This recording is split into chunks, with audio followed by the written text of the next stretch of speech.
Warcraft III Reforged came out last week. Everyone loves it. Yeah, it's burning up these sales charts. Yeah. You're like, finally, a proper version of a classic. Yes. People are so happy with it, in fact, that Blizzard is apparently quite willing to give you a refund if you request it. Is the word going around Reddit. Yeah, that thing has gone over like I don't know. What is the expression? Lead balloon? Yes, that is the expression, but I mean, you would know a flying unit from Warcraft 3 better than I would, I suppose. Yeah, like a lead, like one of those. A lead griffin? There you go, nailed it. Sure, a lead frostworm. I'm going to workshop these jokes. Yeah, there you go. Until they are fucking on point. I've lost track of all the things that have incensed people with this product.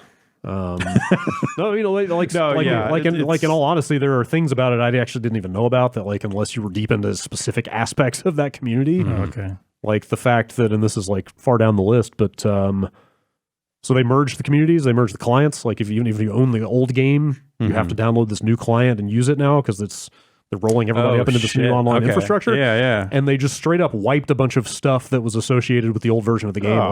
Like clans and certain like social features were just wiped. Wow. With no warning. Yeah. So people like lost functionality that owned the previous version of the game. I saw someone saying you couldn't. Is there a Booty Bay map? Yes, you can't make custom games with Booty Bay. The like classic Warcraft 3 map Booty Bay. You can't because of the word filter. Booty doesn't gets caught in the word filter. I just use zeros. I bet they didn't think of that.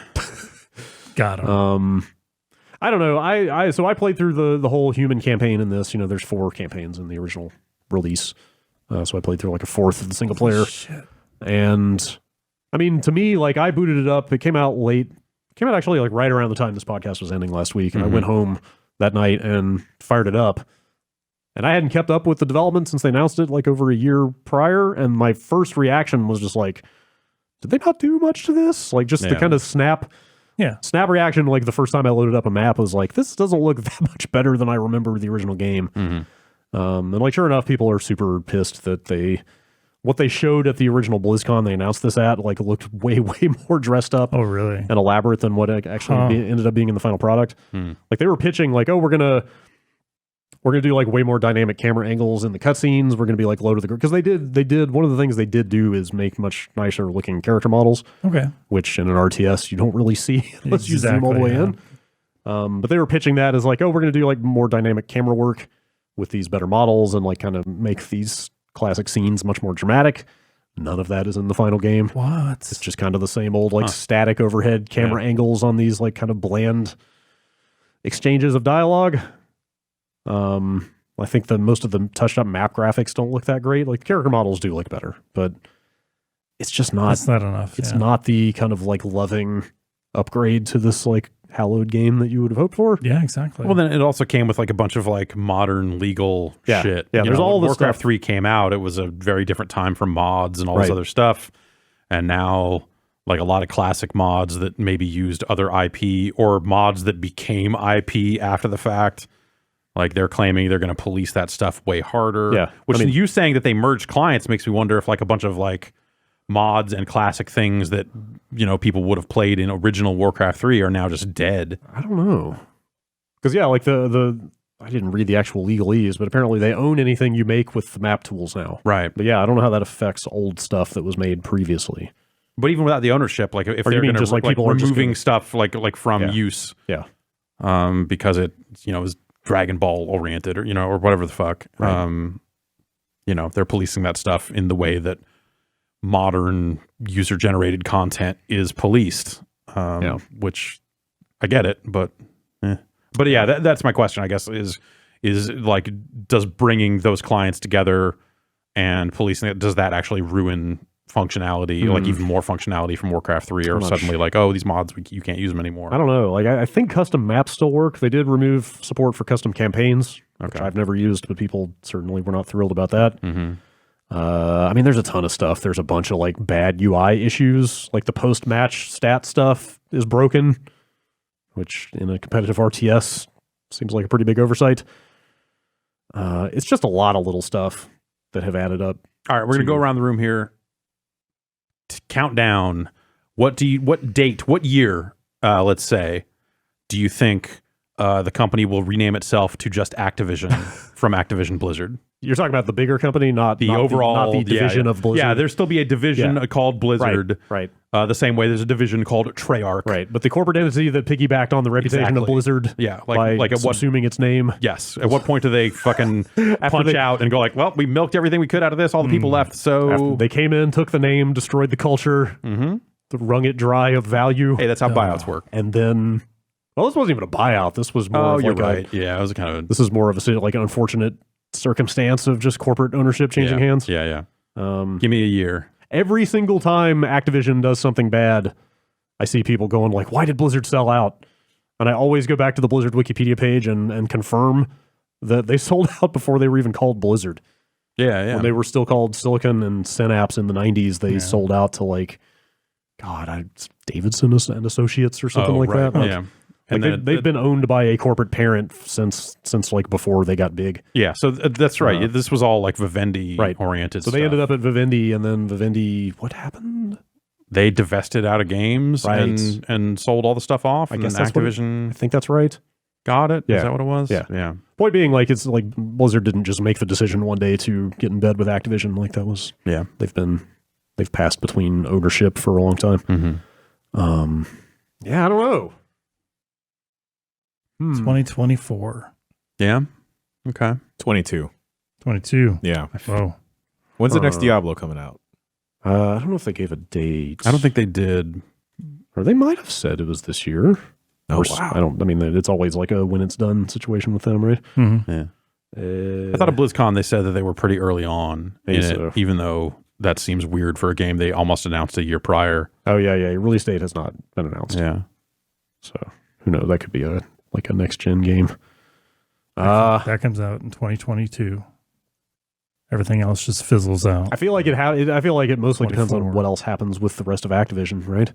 Sure. Yeah. Like if they figure their stuff out separate from what Blizzard's got going on. Mm-hmm.